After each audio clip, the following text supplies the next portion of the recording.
আজকে প্রথম তারাবির নামাজ হবে, অর্থাৎ আগামীকাল আমাদের পয়লা রমজান আসে, প্রথম রোজা হবে।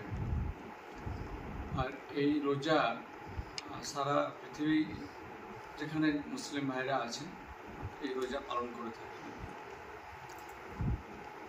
এবং এই রোজার মাসটা হচ্ছে সবথেকে পবিত্র মাস এবং সব থেকে বড় পুণ্য পাওয়ার মাস।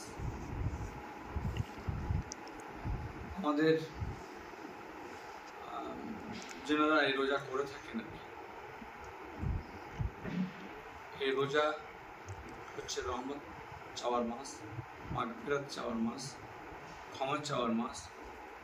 এই রোজাতে আল্লাহ পাক রব্বুল আলামিন যেমন রহমত দিয়ে থাকেন, আবার আমার বাবা মা বা পরিবারের যেনারা ইন্তেকাল করে গত হয়ে গেছে তাদের জন্য আমরা মাগফিরাতের জন্য আমরা চাওয়ার মাস, এবং আমাদের যে কোনো আরজি থাকে আমরা সেটা আল্লাহকে বলতে পারি, এবং এটা হচ্ছে আল্লাহ কবুল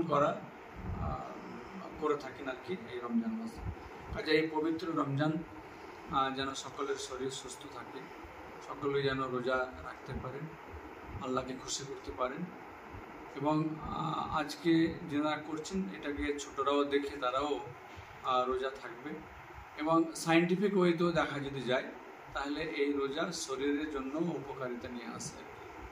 কাজে সকলকে আমার শুভেচ্ছা অভিনন্দন আমি জানিয়ে রাখছি কি মাহে রমজানের সকলের প্রতি আমার আরও একবার শুভেচ্ছা রইল আর কি। সকলে ভালোভাবে রমজান মাস পালন করুন।